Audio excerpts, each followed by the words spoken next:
seterusnya yang bisa bermanfaat buat seluruh anggota yang nantinya akan bergabung dengan kita. Saat ini memang terus terang secara anggota Kipani baru diingatkan oleh Bu Ani dan teman-teman dari pembimbing untuk secara lembaga dan organisasi. Kita masih beberapa yang diperbaiki, tapi secara dasar perizinan dan lain-lain kita sudah siap, tinggal proses eksekusinya. Kalau kita udah diarahin, mudah-mudahan nanti setelah pembinaan yang kedua ini kita bisa mulai bergerak untuk melengkapi itu semua. Karena memang kemarin juga sempat tergendala qadarullah dengan adanya PPKM yang tidak boleh bertemu segala macam, itu kan dibatasi ya, kita juga tidak bisa bicara banyak gitu. Tapi insya Allah di bulan November Desember ini mungkin nanti kita akan ada rapat kerja yang buat tahun depan sekaligus persiapan RAT yang dari masukan-masukan yang kami terima kemarin dan saat ini. Mungkin sebagai prolog dari kami itu sekali lagi kita ucapkan terima kasih atas kesempatan Bapak Ibu untuk membimbing kami, baik dari Dinas Koperasi maupun dari Bapak Pembina yang sudah ditunjuk oleh Dinas Koperasi. Bukan pembina, teman belajar. Insya Allah akan banyak hal yang tadi kita ngobrol kurang lebih 1,5 jam aja, saya udah banyak dapat pengetahuan. Sesi 1 sudah berlangsung. Sudah, informal, tapi di luar ruangan. Kalau sesi 2 ada dengan Bu Desi. Sesi 1-nya sudah berlangsung. Baik, mungkin itu aja sebagai pembuka dari kami. Selanjutnya kami silakan kepada pihak Dinkop dan Pak Arfa dan teman-teman untuk bisa sharing atau diskusi dengan kami. Monggo, terima kasih. Assalamualaikum warahmatullahi wabarakatuh.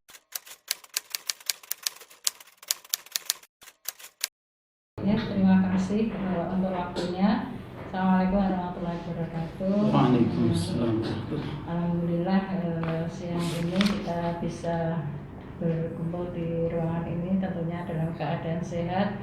Setelah sekian waktu kita tidak bisa mengadakan pertemuan seperti ini karena masalah PPKM, sehingga ada beberapa agenda yang tertunda karena PPKM tersebut, termasuk untuk pendampingan ini. Sebenarnya kalau untuk kelembagaan sudah bisa berjalan karena memang kebetulan Pak Pandu dan kawan-kawan berada di Kota Semarang, sehingga kan lebih mudah untuk mengagendakan kapan pertemuannya. Kemudian karena koperasi ini tidak hanya aspek kelembagaan yang akan kita sentuh, tetapi aspek usahanya maupun dari sisi keuangan juga. Makanya kemarin setelah kita pertemuan pertama dulu dengan Pak Bima dan Mas Andri, Mas Agung, Pak Walid, itu kan ada keinginan juga dari sisi usahanya. Kalau dari sisi kelembagaan, mengingat koperasi ini masih baru, sehingga mungkin banyak hal-hal yang perlu pelajari terkait dengan koperasi itu sendiri. Karena koperasi di sini ternyata ada dua, yang koperasi kota sendiri, yang tingkat provinsi sendiri. Sehingga kalau tingkat kota memang biasanya teman-teman dari Dinas Koperasi Kota Semarang, dalam hari ini PPKL, yang mungkin sudah sering untuk mengunjungi dari kawan-kawan di kopi negeri anak negeri, kopi anak negeri ini. Cuma mungkin kalau dari provinsi, karena yang salah satunya itu Badan Hukum Provinsi, maka kita pun punya kewajiban untuk melakukan pendampingan pada teman-teman di sini. Dan itu yang pertama. Terus yang kedua terkait dengan usaha. Kemarin karena memang kita berupaya untuk mencari narasumber atau konsultan yang istilahnya ya kompeten ya, piawai di bidangnya. Sehingga mungkin kalau kemarin Pak Pandu itu lebih pada aspek kelembagaannya, sedangkan untuk aspek usaha mungkin Pak Alfa selaku narasumber dari Setara ini mungkin akan bisa lebih kompeten terkait dengan usaha, sehingga kami mencoba untuk menghubungi beliau dan alhamdulillah ini bisa terlaksana. Jadi nanti sebenarnya kan pertemuannya juga harusnya sudah berjalan bulan kemarin, tetapi ya mungkin dari Mas Abdul dan kawan-kawan sendiri juga repot waktunya. Jadi kita berupaya untuk bagaimana di waktu-waktu yang sempit dan terbatas ini kegiatan kita tetap bisa berjalan tanpa harus mengurangi juga waktu dari teman-teman yang memang juga sibuk gitu, jadi semuanya bisa seiring gitu ya. Jadi tidak ada yang istilahnya merasa dirugikan waktunya seperti itu. Pak Arwah sendiri karena jauh, beliau juga mungkin juga banyak aktivitas sehingga kita Orang pelosok mencoba sih.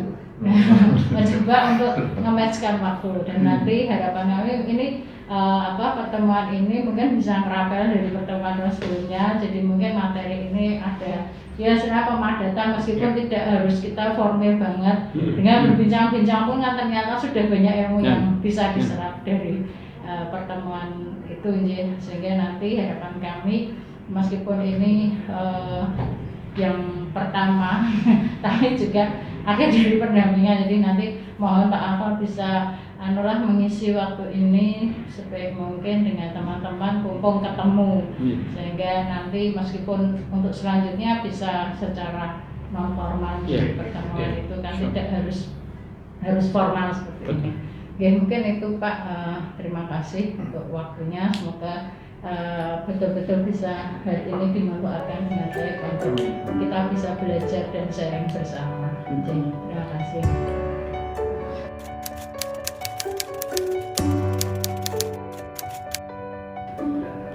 Terima kasih Bu Desi dan Mas Maulana. Assalamualaikum warahmatullahi wabarakatuh. Waalaikumsalam warahmatullahi wabarakatuh. Termasuk kawan-kawan yang lain yang sudah hadir. Ya kita akan coba, istilahnya bukan, kalau kami sih teman belajar bareng aja gitu. Jadi ngobrol bareng gitu tentang apa yang memang kita teman-teman pikiran di sini, ya mana hal-hal yang kira-kira nanti mampu kita simpulkan untuk kita lakukan, ya kita lakukan gitu.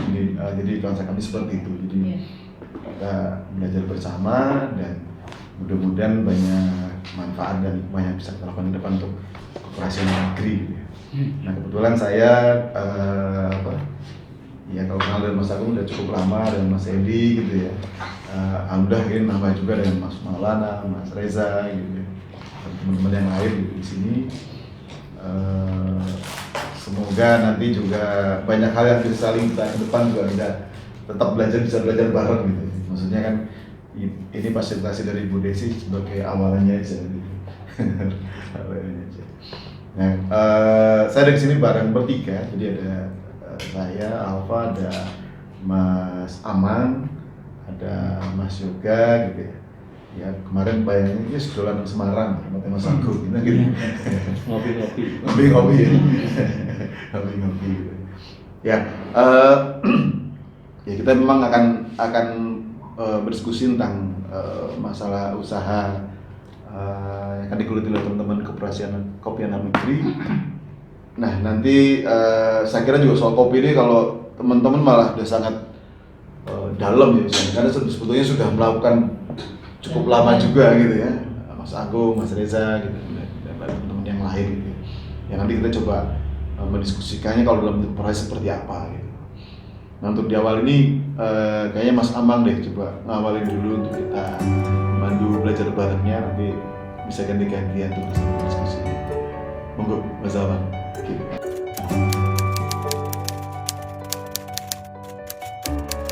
Ya, terima kasih. Ini namanya lempar-lemparan. Makanya pakar kabeh jadi. Lagi Mas Agung.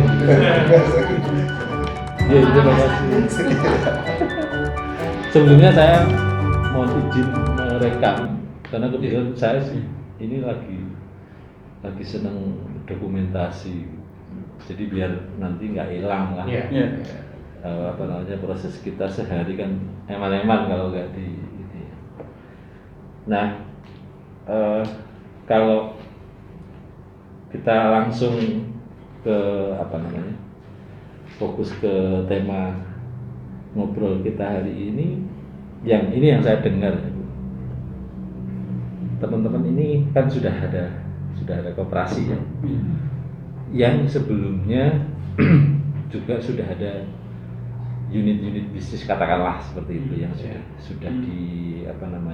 sudah dirintis dan dikelola teman-teman masing-masing. Artinya logika saya ini berarti teman-teman mau mengumpulkan gitu kan, mau mengumpulkan unit-unit bisnis ini dalam wadah koperasi, kira-kira begitu ya. Iya, Betul. Jadi, nah karena ini yang pertama. Kemudian yang kedua, ada pesanan dari Alfa kemarin, saya nanti fasilitasi untuk bikin bisnis model. Alfa bilang begitu. Nah,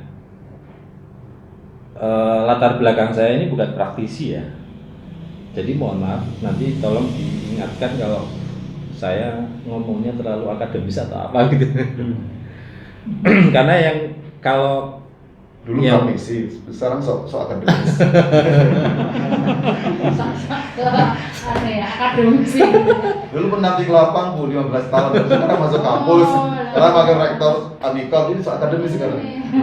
Iya, jadi kalau sekarang akademis itu maksudnya apa-apa masuk jurnal gitu lah. Harus dijurnalkan. Apa-apa itu harus rasional dan sebagainya. Nah, selama ini yang menurut saya tepat digunakan itu kan salah satunya alat untuk membuat bisnis model itu adalah bisnis model kanvas. Itu sangat tepat digunakan dan sudah banyak digunakan, terutama teman-teman startup itu banyak menggunakan BMC itu. Nah, tetapi ya tentu saja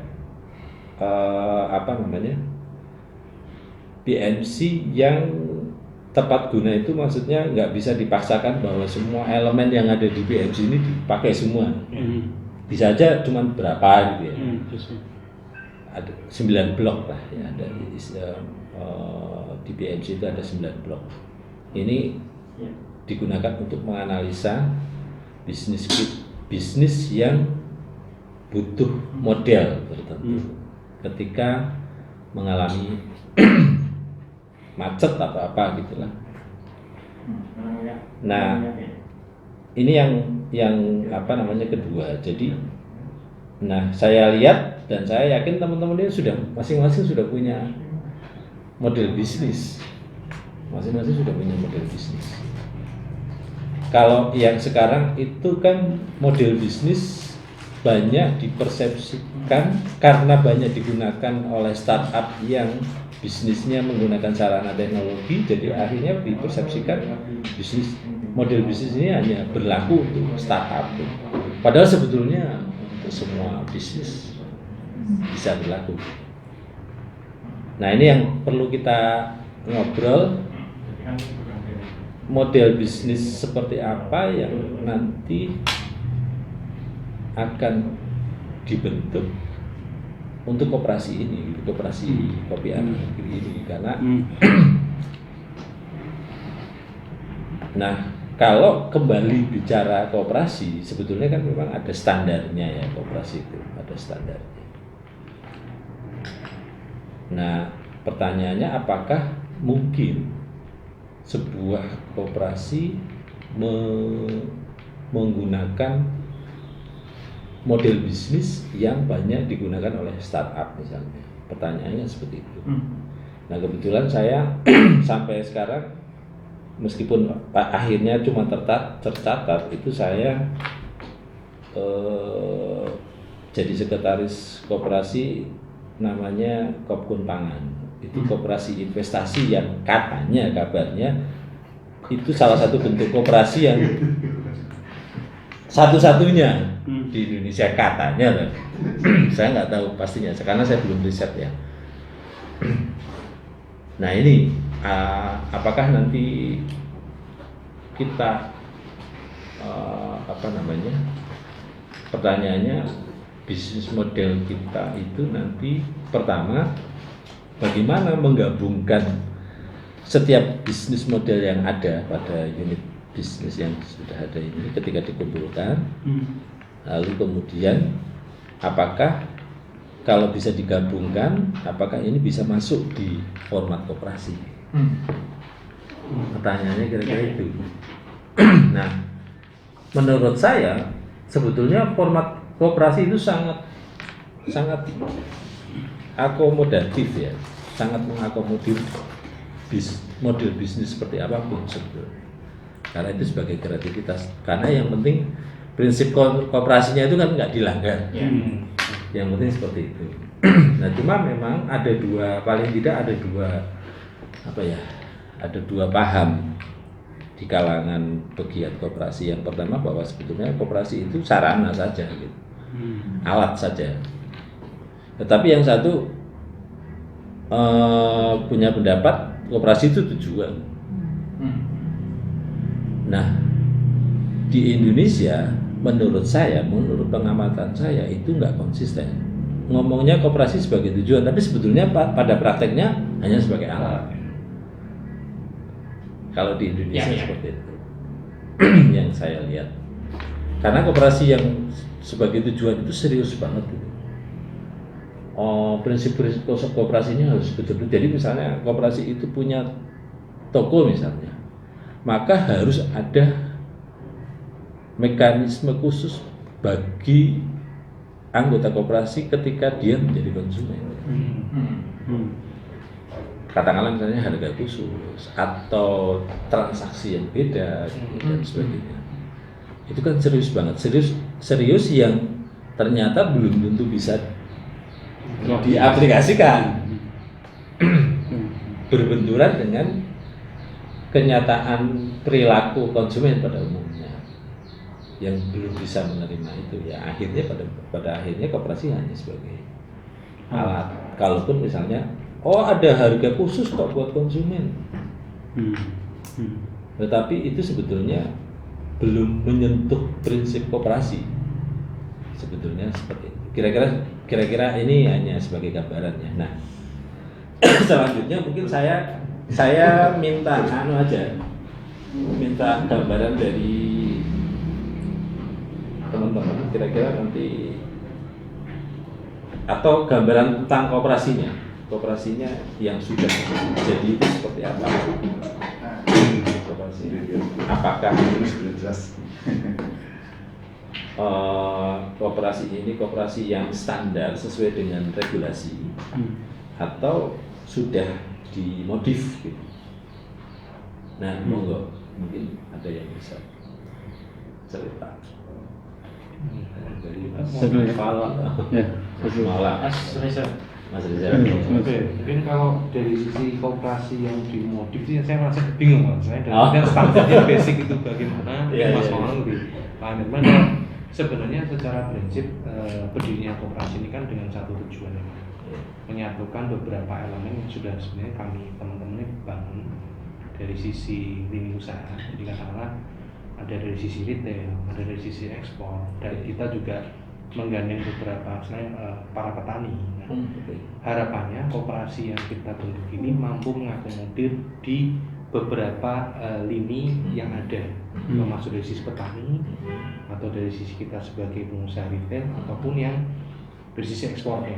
Nah, cuman kita bingung. Apakah bisa nih hulu ke hilir? Apakah memang steppingnya kita mau bersamaan paralel atau kita mau dari petani dulu kan?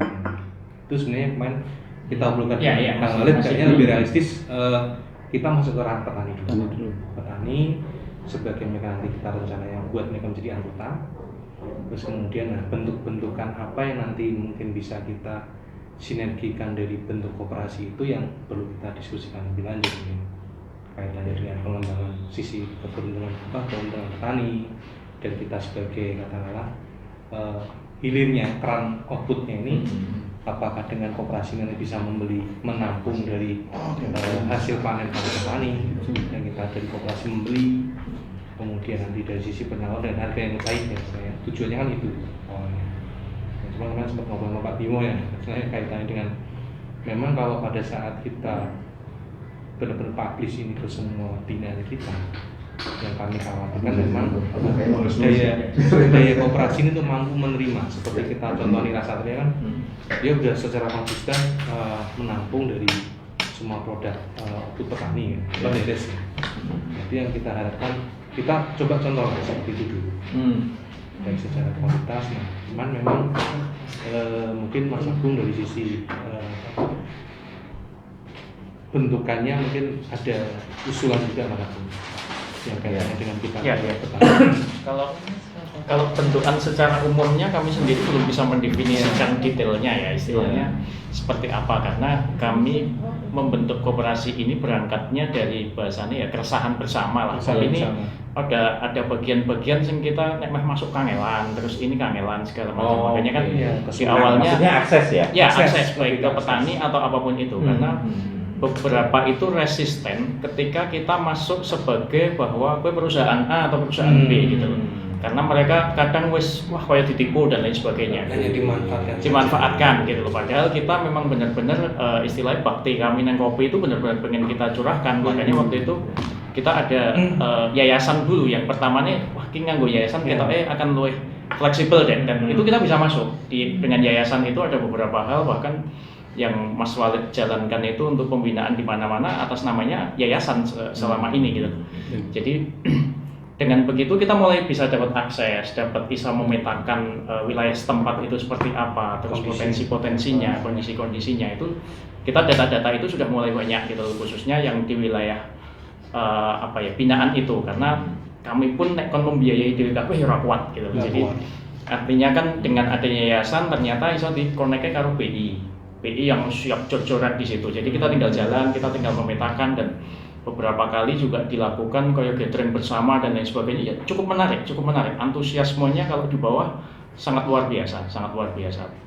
Terus nah dari situ setelah itu kita bingung lagi, ini ngedole piye meneh gitu loh. Karena kalau kita mengabsorb atas nama perusahaan dan lain sebagainya, kita juga belum segede itu gitu loh. Karena misalnya holding company gitu ya kita belum segede itu juga gitu loh. Karena market juga kita lagi belajar membentuk dan lain sebagainya gitu. Terus dari situ ya karena kita banyak berhubungan dengan koperasi, sering ketemu Bang Alfa dan yang lain-lainnya, atau yang istilahnya role model kita Mas Nartam sing betina aku ketemu dan jadi kok ini cukup menarik ya. Dari situ terus kita diskusi terus mengerucut ya wes coba kita koperasi, karena dengan koperasi ini mungkin kita ya contohnya sampai kayak hari ini kita istilahnya berarti terus alus neng dinas neng ini dan lain sebagainya, yang dimana itu benar-benar fasilitas-fasilitas yang buat kami sangat-sangat membantu gitu loh. Menariknya di situ ya? Iya, menariknya di situ karena terus bisa kemana-mana dalam artian kita luas gitu loh, sesuai kebutuhan saja gitu loh, sesuai kebutuhan. Kalau pakai yayasan gitu. Ya, yayasan ataupun kita istilahnya sebagai company gitu loh. Karena nek company pun juga wong ya kita urung gede, kono nompornya sesuatu yang sudah gede banget ya malah tek-tekan ning dalan dan lain sebagainya gitu. Padahal kita butuhnya adalah secara kopi ini tumbuhnya benar-benar menarik gitu, karena tetap bagaimanapun juga kita selalu melihat dari sisi potensi pasar dulu. Pasar itu yang menggerakkan kami akhirnya piye itu, karena kami melihat potensi pasar besarnya dulu, karena baik secara internasional maupun lokalnya. Internasional dan lokal itu yang selalu jadi acuan kami, karena kami di Realsa juga sudah diekspor di gula itu dari ketika kami tulan-tulan dan lain sebagainya, karena pameran dan lain sebagainya itu ya kami sambenannya mesti kan ke kopi, ke roastery, diskusi dengan mereka yang beberapa kali ya kita nggak punya daya kompetitif yang baik di luarnya gitu, karena faktor tidak bisa konsisten. Itu apa? Karena luasan lahan sudah. Kalau di Gayo itu kan luasan lahannya seperti tadi yang kita cerita bahwa luasannya segitu-segitu dan itu bisa jadi utama. Di Jawa Tengah enggak. Tapi harus ada cara lain di mana kita bisa menawarkan itu dengan baik, yaitu membentuk klaster-klaster yang artinya dengan kita iso di koperasi dan lain sebagainya, bahasanya iso sedikit dikompetisikan lah antar mereka, dan mereka bisa saling belajar, kita yang cukup istilahnya turut campur di situ lah bahasanya kayak gitu. Yang akhirnya itu tadi kita bisa konekkan dengan market-market di luar atau teman-teman yang di Jakarta yang mereka adalah balong-balong gajah yang kadang mereka hanya butuh gengsi gitu loh, yang seolah-olah bahwa wah petani tak bina dewe gitu, nggak apa-apa gitu loh. Kita istilahnya kan dari kita muter-muternya ini iki binaan koperasi iki karena melu kaya yang itu di awalnya sesederhana itu, sesederhana itu, tapi menjadi keran distribusi lah. Ya, dalam mereka ke para itu ke yang bisa dapat manfaat lah. Ya. Tapi dalam perjalanannya kan kita terus ya ranah bisnis ini nih, ranah bisnis ini lah. Ini yang kita butuh bahasannya tetap harus dibina, yang memang paham banget tentang koperasi. Sajane bisnis model koperasi ini sing koyo ngopo gitu. Makanya begitu Pak menawarkan, kita langsung semangat. Ayo Pak, sing ngopo sing Pak gitu. Organisasi ya kita buta huruf lah bahasanya, yang agak paham koperasi cuman Mas Maulana tok gitu.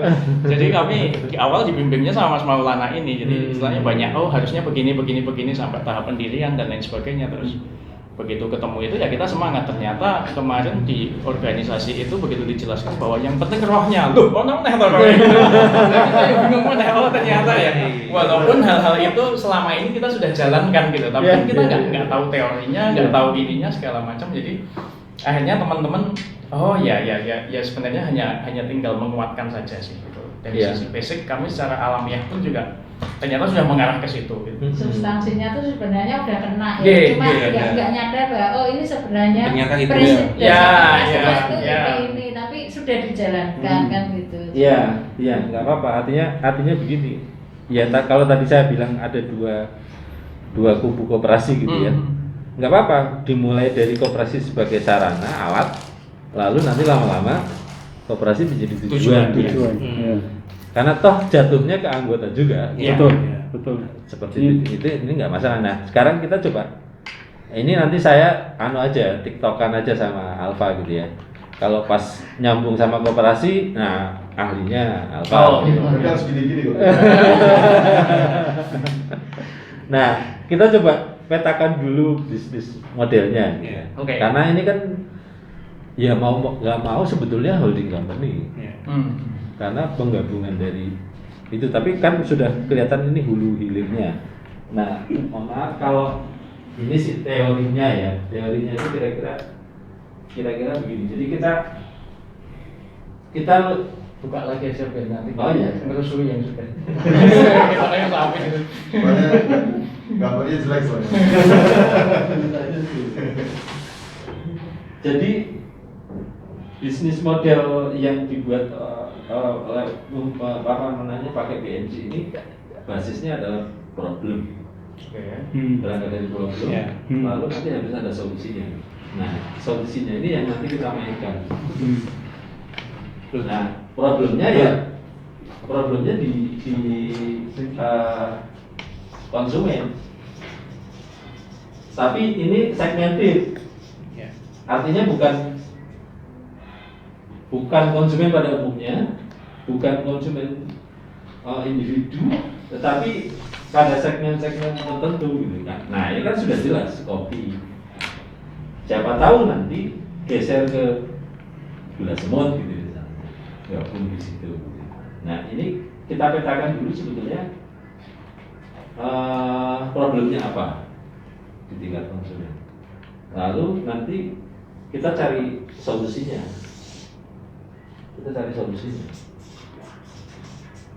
Tapi solusinya ini karena ini bisnis, dia harus ada value-nya.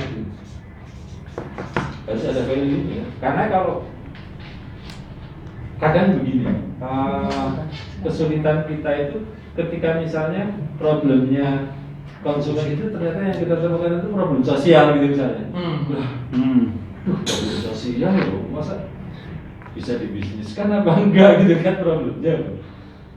Nah, akhirnya ketemulah sosiopreneur atau apa namanya, bisnis sosial lah, yang sebetulnya lebih ke jasa. Jadi artinya sebetulnya problem sosial pun bisa diselesaikan. Problem sosial kalau di Benderes Gula itu salah satunya itu banyak kecelakaan itu. Tingkat kecelakaan itu sangat tinggi. Nah,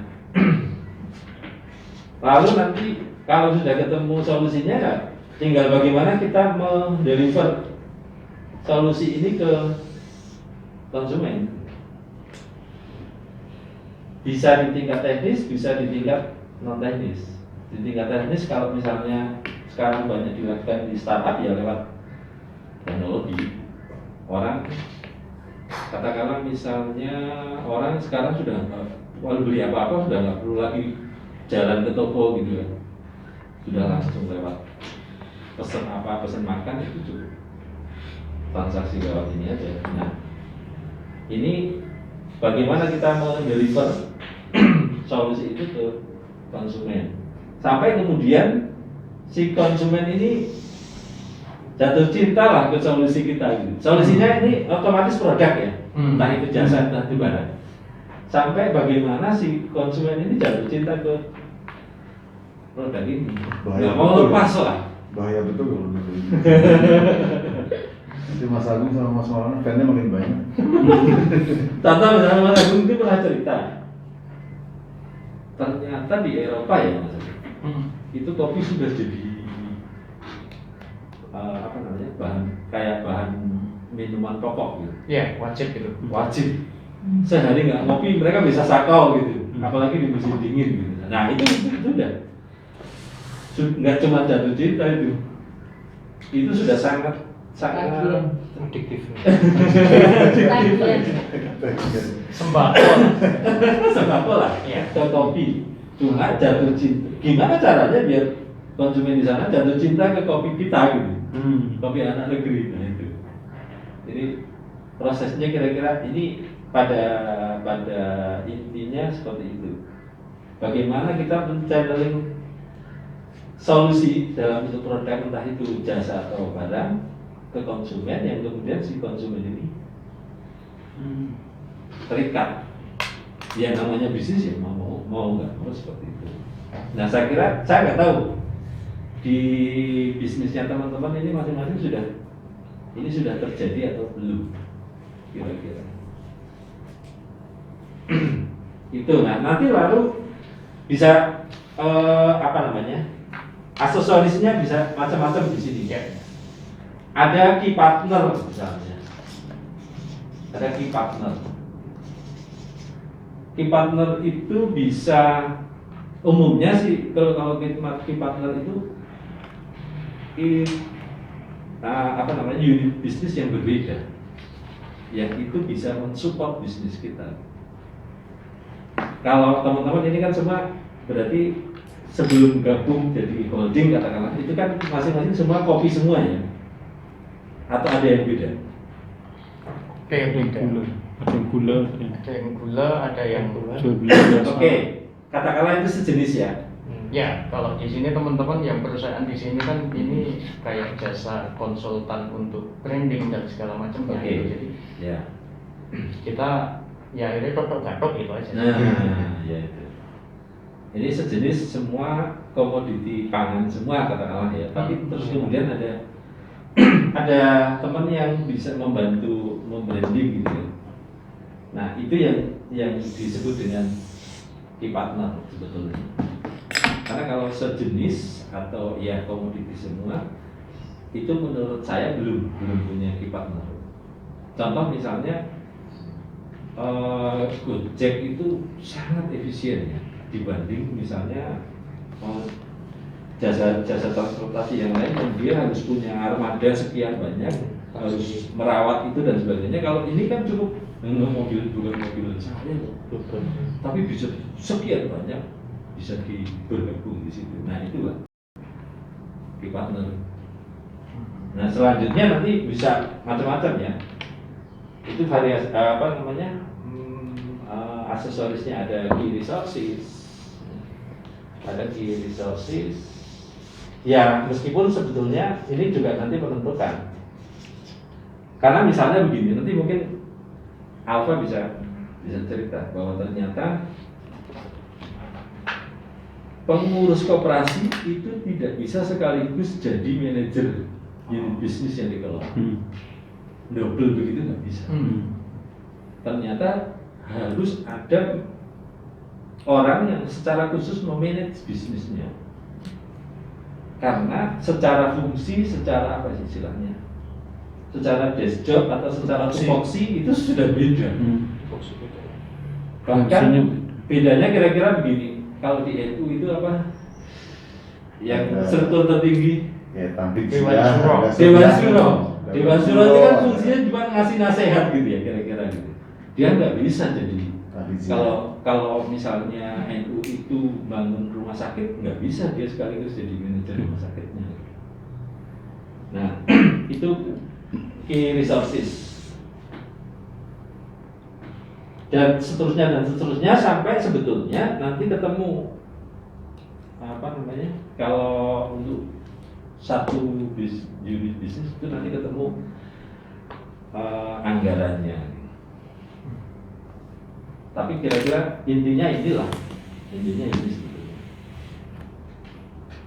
Tapi kalau ini sudah terbentuk di masing teman-teman, berarti sekarang yang kita bahas mungkin ini yaitu tadi holding company-nya itu, holding company yang atau koperasi yang mau menggabungkan unit-unit bisnis ini masih punya problem di tingkat konsumen, berangkat dari problem di konsumen atau tidak gitu.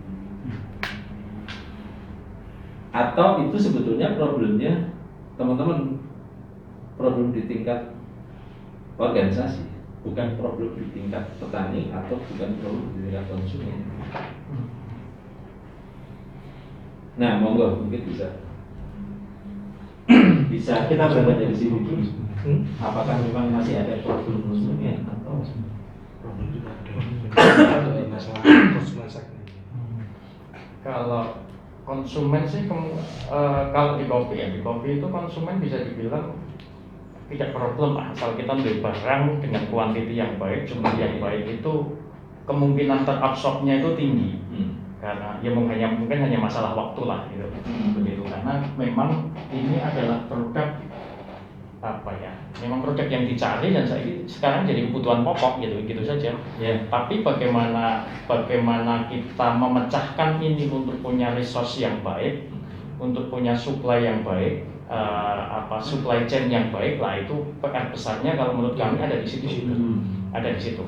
Karena asal yang selama ini yang kita alami, asal kita ada barang yang ready stock itu akeh payune kok, akeh payune. Cuman problemnya kalau itu yang terjadi di petani ora bakal kuat untuk nyimpen barang sing istilahnya sewaktu-waktu dia diorder wong atau dia sudah punya konsumen nih.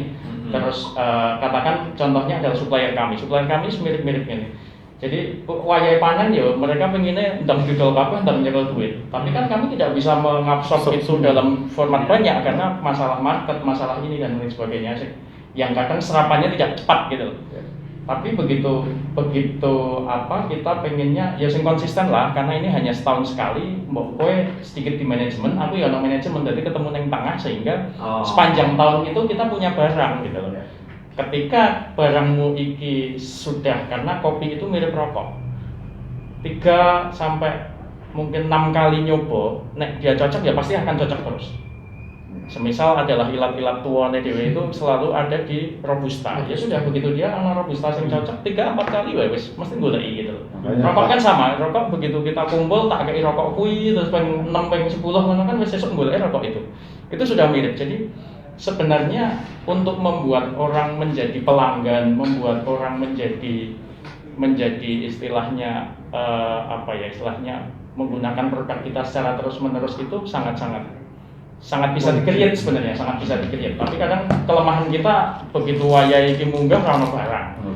Itu yang pertama ya, ora ono barang. Yang kedua, hasil olahan itu tidak pernah bisa konsisten karena mereka tidak punya standarisasi pengolahan yang standar. Makanya yang pertama kali kita lakukan adalah dengan pembinaan itu minimal ada pengetahuan dulu. Pengolahan standar koyo ngene, marketmu sesuk bakalannya seperti ini. Dengan begitu mereka akan sadar diri. Untuk sing istilahnya aku kan jika market ndi, meh koyo ngene-ngene terus atau munggah sak step. Kayak mirip kalau di gula, meh gula balok apa gula semut gitu. Itu kan menjadi pilihan endingnya. Ya sing iso ngikuti ya ayo ngikuti, ora pun ya kita ra ngotot gitu, biar cepat gitu. Endingnya begitu. Jadi dengan begitu kami bisa punya yang sekarang terjadi. Kalau yang di kami kan di sini di kopi kan ada beberapa nih, ada saya, KNK, terus Mas Walid itu ada bisnisnya sendiri kopi juga. Yang sini ada Kopen itu yang ekspor, yang di Kopen pun juga sama. Ketika kita nando green bean dan lain sebagainya, asal ready stock tuh ya mesti payu. Mesti payu. Jadi tinggal bagaimana kadang kita bingung juga. Ketika sakjane iki barang payu tapi ra ono barang, ya percuma kita ngepush ngiklan ini dan lain sebagainya. Wong ya engko dijaluk ora ono ya bingung meneh. Dan endingnya sesuk meneh mereka pasti tidak mau beli ke kita karena karena kalau saya kan juga bermain di retailnya juga, jadi salah satu problem berikutnya yang itu juga dialami ketika kita diskusi beberapa roastery di luar negeri itu sama, begitu ditanya kenapa nggak mengambil barang dari Indonesia, barangmu nggak konsisten, itu yang pertama. Yang kedua, stokmu itu secara stabil gitu. Yang kedua itu, karena apa? Karena begitu orang sudah cocok dengan varian itu, kayak di rokok, orang sudah sama dengan istilahnya komposisi rokok merek LA, ya akan sulit dia untuk berpindah lah. Ketika ini sudah menjadi sebuah komposisi, rano resource ya bubar gitu. Yang terjadi akan seperti itu. Kayak kami ketika kami menyuplai sebuah coffee shop yang oyak-oyakan, kami hanya bisa biasanya memberikan rekomendasi bahwa kamu menggunakannya adalah seputaran yang ini ya, karena ini source sepanjang tahun nggak putus. Walaupun terkadang rasanya orang istimewa. Rasanya nggak istimewa. Kadang kita begitu, nek kue ngoyak komersialnya, tapi begitu dia ngoyak istilahnya roasting meripil dan lain sebagainya, ya kita ada opsi, tapi ini paling stok cuma sekian, atau ini paling biasanya bulan sekian terus angel barang dan lain sebagainya, biasanya kita kondisikan seperti itu. Tapi pada dasarnya ya endingnya payu kabeh. Nanti yang menentukan kecepatan, terus yang menentukan nanti adalah supply chain-nya itu sendiri, terus ya akhirnya ending-endingnya adalah dari sisi sourcing produknya. Makanya yang kami lakukan di awal yang waktu itu kita ini adalah penyadaran dulu di wilayah petani bahwa kue market kalau ini loh, kue melu sing endi, nek melu minimal iki kami bisa mengabsorb sih walaupun tidak banyak, tapi dicoba. Ya kadang di awal-awal kita kemaki lah istilahnya, wah elek gini, ya sekedar untuk shock terapi mereka bahwa iki ora gampang loh, kowe ra iso ngremehke bahwa iki nek wis kowe masuk di wilayah ini, supply chain yang seperti ini ya kamu harus konsisten. Nah dengan kita iso dengan koperasi ini kan kita bisa istilahnya masuknya ke mereka kan enak. Oh nek engko dari kelompok ini kita tampung, kelompok ini kita tampung. Nah, harapannya nanti kita bisa membuat itu dalam format yang lebih konsisten. Ya, saya paham. Oke. Nah, gini, ini problem ini kan problemnya ini kan ya. Nah, selama ini yang dikerjakan teman-teman itu kan ini kan hulunya ya. Ini kan hulunya. Selama ini yang dikerjakan teman-teman itu dari apa namanya? Menjaga ini. Menjaga ini ya. Dari menjaga ini, menjaga stok ya dan kualitas, lalu kemudian masih ada olahan, masih diolah ya. Setelah itu masih diolah ya. Masih diolah, lalu baru nanti masuk ke hilir. Sama. Ya, masuk ke hilir. Katakanlah ini nggak ada problem ya. Sampai ke situ nggak ada, karena kadang kita penjualnya pun juga kan masih dalam bentuk mentah. Dan permintaan tertinggi kan sebenarnya ada di format mentah. Jadi pengolahannya hanya sampai level petani, di level kita hanya penentu saja ini layak apa enggak. Oh, ya mungkin ada. Kalau kemasan? Ya kita ada jalur itu, tapi istilahnya dari sisi market itu nanti akan kepecah kedua itu, istilahnya sampai di petani itu saja terus melayu terus gitu. Tapi kami pun juga mengolah sampai hilir ya, yang sudah kami lakukan gitu. Ya, Tapi nantinya kami kalau dari sisi koperasi kita hanya akan fokus sampai ke bahan material. Bahan baku misalnya. Ya. Misal green bean yang siap di store kemana-mana, karena itu jauh lebih fleksibel daripada produk akhirnya. Produk akhir paling ya ada, cuman kita tidak akan fokus ke situ karena yang bisa kuantiti gede hanya di green beans. Misal begini, kita tidak akan pernah bisa mengekspor kopi dalam keadaan matang. Itu serapannya kecil sekali karena kopi itu tangan-tanganan ya. Istilahnya kalau masuk ke sana mereka sudah punya rumusnya sendiri, ya kayak di rokok lah. Output mbakone mungkin podo, tapi begitu masuk ke pabrikan mereka akan punya rumusnya sendiri-sendiri. Sehingga iso kita suplai bahwa gudang garam tak kayak inggonku ya, kan nggak bisa. Hanya material basicnya.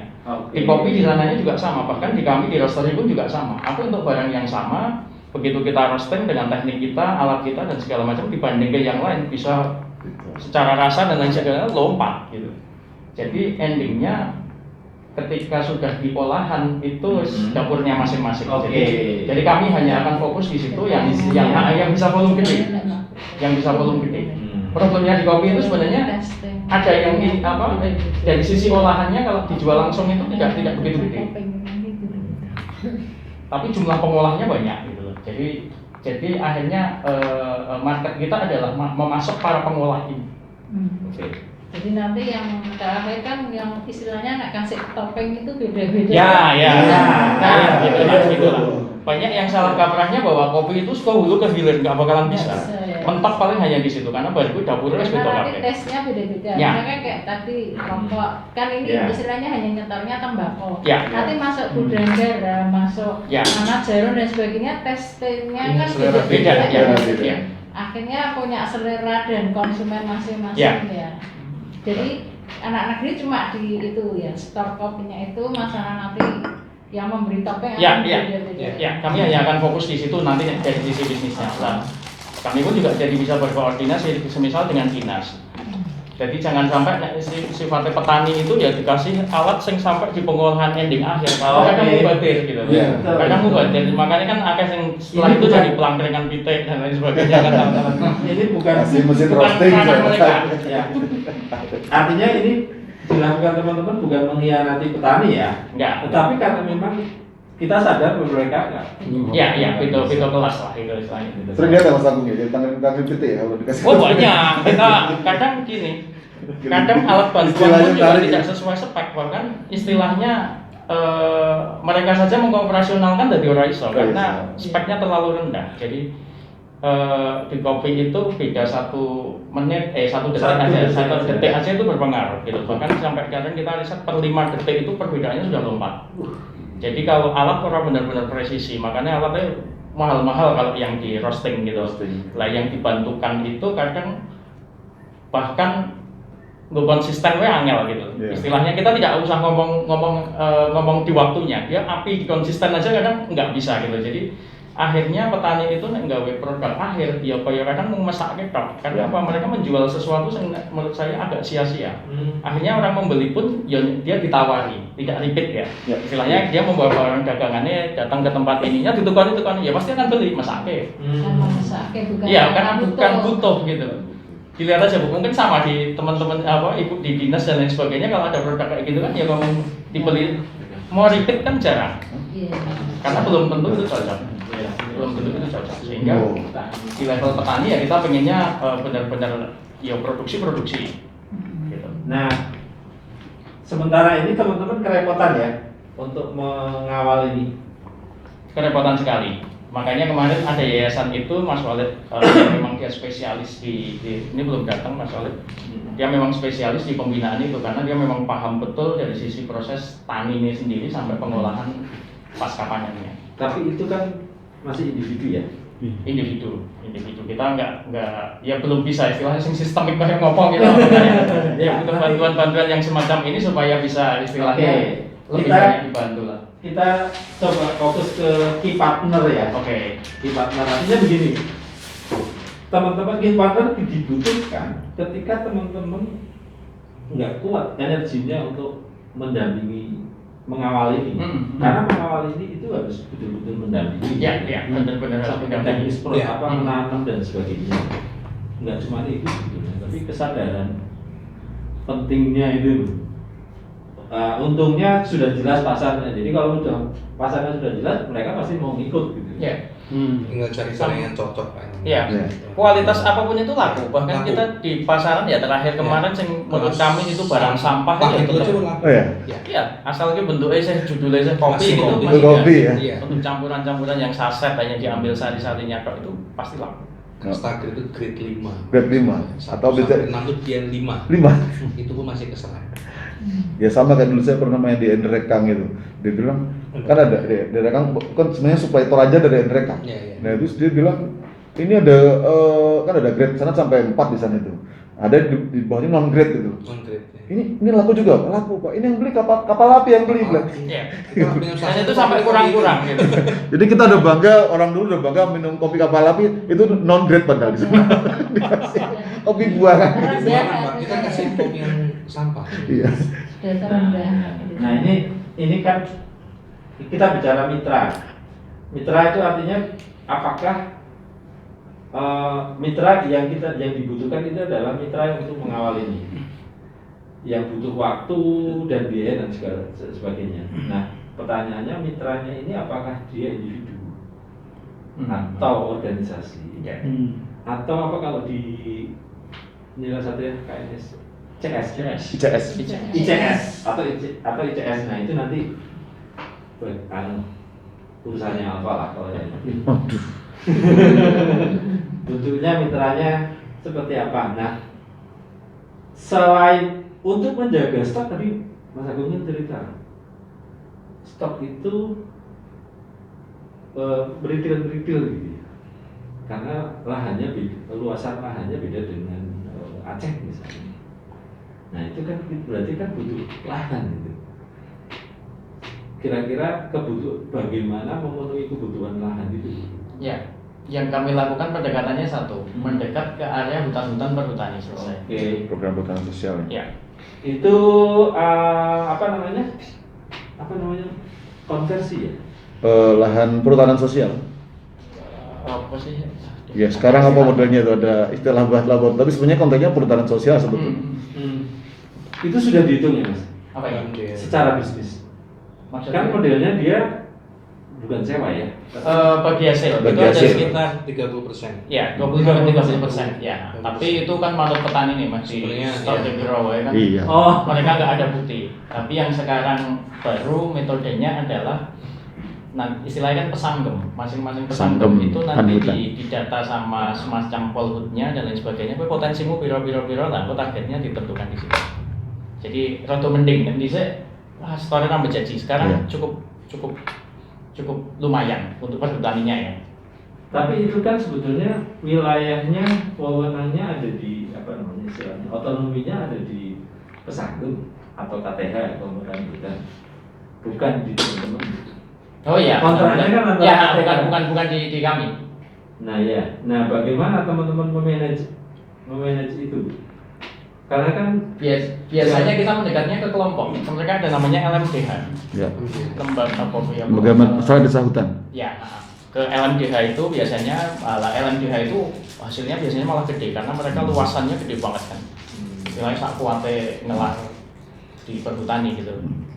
kenapa nggak coba misalnya koperasi ini kerjasama dengan perhutani?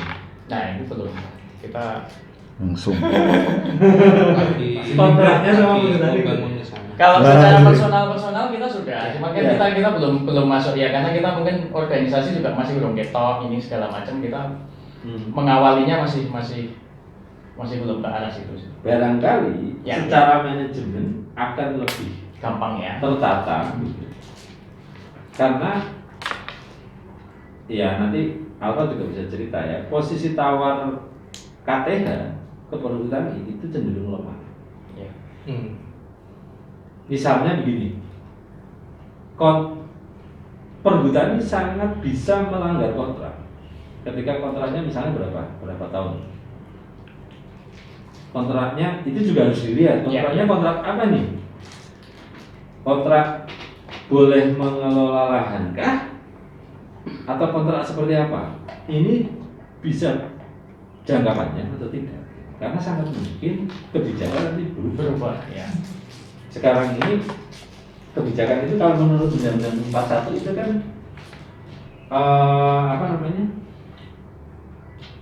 revisi dari Undang-Undang 41 ya. Kalau hutan di luar Jawa itu di pihak P3 kan, dikelola oleh PT secara profesional lah. Tapi kalau hutan di Di Jawa. Jawa itu dikelola bersama masyarakat. Oh. Sementara seperti itu, Ya. tapi sangat mungkin nanti berubah. Berubah. Itu pun pada prakteknya perhutani seringkali melakukan secara sepihak. Misalnya nih, kira-kira misalnya kalau hutan itu banyak pohon pinusnya, problemnya di catchment area pasti kekurangan air ya. Nah itu cocok nggak, merugikan tanaman kopi atau enggak? Misalnya begitu. Nah menurut saya itu perlu dianalisa. Ya. Nah, juga kontraknya antara KTH dengan voluntari itu kontrak yang seperti apa?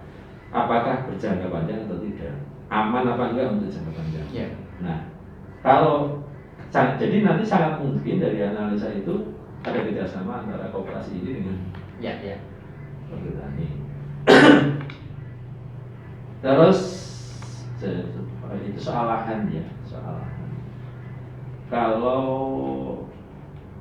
tadi kalau alat sudah jelas enggak apa namanya?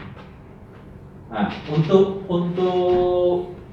menjaga mengawal ini, selain bermitra dengan katakanlah misalnya pendamping petani, kira-kira ada kebutuhan untuk bermitra dengan pemerintah nggak? Untuk proses ini menjaga stok. Ya. Kalau menurutku tetap butuh karena tetap bahasanya yang punya tempat kan tetap pemerintah.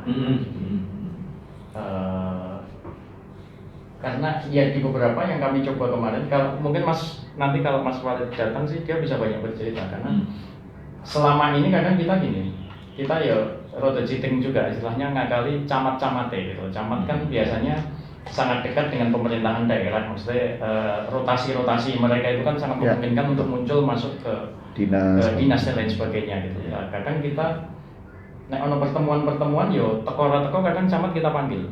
Istilahnya kita undang lah, bukan dipanggil diundang lah istilahnya biar mereka tahu bahwa ada, terus akhirnya nyantol juga di beberapa tempat, akhirnya camat itu support. Begitu camat support, ya kita enak banget gitu artinya Pak pertemuan ini Pak, ya perkara nanti yang ngikut itu banyak atau sedikit ya kalau kita alamiah saja, karena begitu kita bisa memberikan bukti kok di situ kualitas naik terus mulai songetel dan lain sebagainya ngintel kabeh gitu. Kita hanya sesimpel itu lah kadang. Kita pun tetap butuh entah itu dari pemerintah setempat ataupun dari dinas dan lain sebagainya, tetap pastinya butuh sesuai kebutuhan. Bahkan mungkin sampai ke tokoh masyarakat ya. Iya. Beberapa kita juga kadang di request sama tokoh-tokoh masyarakat juga. Ini dikasih pelatihan kan yang kaitannya dengan ini oke biasanya gitu.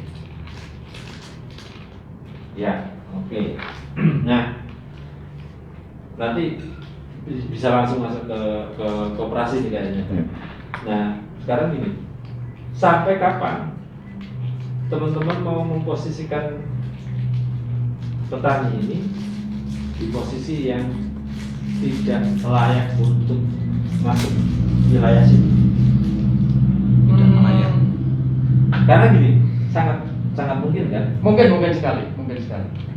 Petani ketika dia punya organisasi, dia berorganisasi, kemudian kapasitasnya naik, sampai akhirnya dia bisa kesini. Bahkan sampai kesini. Kalau menurutku lebih kepada ke pengetahuan, pemahamannya dia. Kalau mereka sudah paham, tahu dan market itu nanti bentukannya seperti apa, kalau menurut saya layak sih mereka masuk. Hanya masalah di pengetahuan aja. Banyak yang memaksakan karena mereka orang ngerti, jadi koyo ngerambo istilahnya nembak enggak jelas yang akhirnya apa? Banyak tokoh-tokoh kopi yang di daerah itu dalam tanda kutip sekarang kesel di sana. Wes kesel capek mereka mengkoordinir teman-temannya dan lain sebagainya, aneh ya karena mereka secara ekonomi nggak kuat juga. Nek ono bantuan ngerebutnya di sendiri. Dan akhirnya yo crash di bawah juga akhirnya gitu, antar para tokoh ini. Jadi terkadang ya itu tadi orang sadar diri bahwa kami saja yang di sini begitu masuk ke area yang terakhir ini hilir di kopi yang spesialty kami nggak mampu kok gitu. Karena presisi banget, pergerakannya cepat banget, bahkan sekarang pengolahan kopi itu sudah masuk ke area mikrobiologi. Dicampur karo starter terus yang dimasukkan ada anaerob, ada banyak banget, bahkan itu sudah ranahnya sains dan final. Dan begitu kami punya barang itu dinorong di 12 bahkan sampai inden. Jadi contohnya ada di Ijen, itu ada namanya Ijen Lestari, itu ya cak nom-nom, cak kuliah Jogja, balik ke situ dia senang kopi, dia juga paham tentang ini, jurnal-jurnal baca, iso bahasa Inggris luar biasa. Dia tahun ke-6 ini sudah puluhan ton dia bisa menjual dan dia mengkolek dari teman-temannya petani-petani setempat untuk dia spesialis hanya mengolah Pak. Nanti ada produknya itu coba nanti dilihat mulai bedanya saka green bean sampai ketika sudah kita roasting. Iya. Itu regane wis lompat luar biasa. Yang biasanya di full wash itu paling hanya bisa dijual di kami itu paling hanya sekitar 70-80. Mereka bisa menjual bisa sampai 120-150 per kilo mentah ya. Premium ya. Per kilo mentah. Memang treatmentnya luar biasa. Tapi Jadi treatmentnya udah dari mulai nanam itu ya? ya, kalau nanam sih sebenarnya tidak begitu, tapi yang Diolahan. harusnya dari Pasca sejak nanam, panennya. dari Pasca sejak panen. nanam, Di pasca panennya Iya. yang di treatment. Gitu lah. yang di treatment, yang di treatment. Lah, sepanjang dia, ya mereka pun akhirnya juga sadar diri. Aku orang kuat, orang nggak ranahku untuk mengolah roasting dan kawan-kawannya bukan ranahnya dia. Dia akhirnya fokus di pembinaan teman-temannya untuk bahwa besok di supply yang aku tak olah kayak ini. Berarti sebetulnya itu mereka sudah menguasai ini ya? Hilirnya versi dia, hilirnya Ya segmennya dia. hilirnya segmennya buat dia mereka. atau hilirnya yang sifatnya hilirnya green bean atau pengguna green bean-nya. Ya. Pengguna dia hanya fokus di situ saja. Dia kan roasting kon iki ya angkat tangan. Ora lah aku mending fokus di sini dan dia tahu Mungkin. diri dan luar biasa. Tapi sangat mungkin kan barangnya dapat dari teman-teman. Ya mungkin. Nah yang kayak gitu tinggal nanti istilahnya yang penting semuanya itu paham bahwa kau ngadeg nang ndi lah atau positioningmu di mana. Ya. Oke. Kalau kita bicara ini posisi katakanlah petani ya, yang pada awalnya kita anggap dia hanya sebagai perajin atau produsen. Lalu ketika ini kan sudah jelas nih analisis bisnisnya atau keuntungannya sudah jelas. Nah, ketika mereka sudah meningkat kapasitasnya sampai bisa ke hilir, katakanlah peluang yang paling besar adalah pasar lokal. Ya. Nah, ini juga harus dipikirkan bagaimana teman-teman memposisikan diri dengan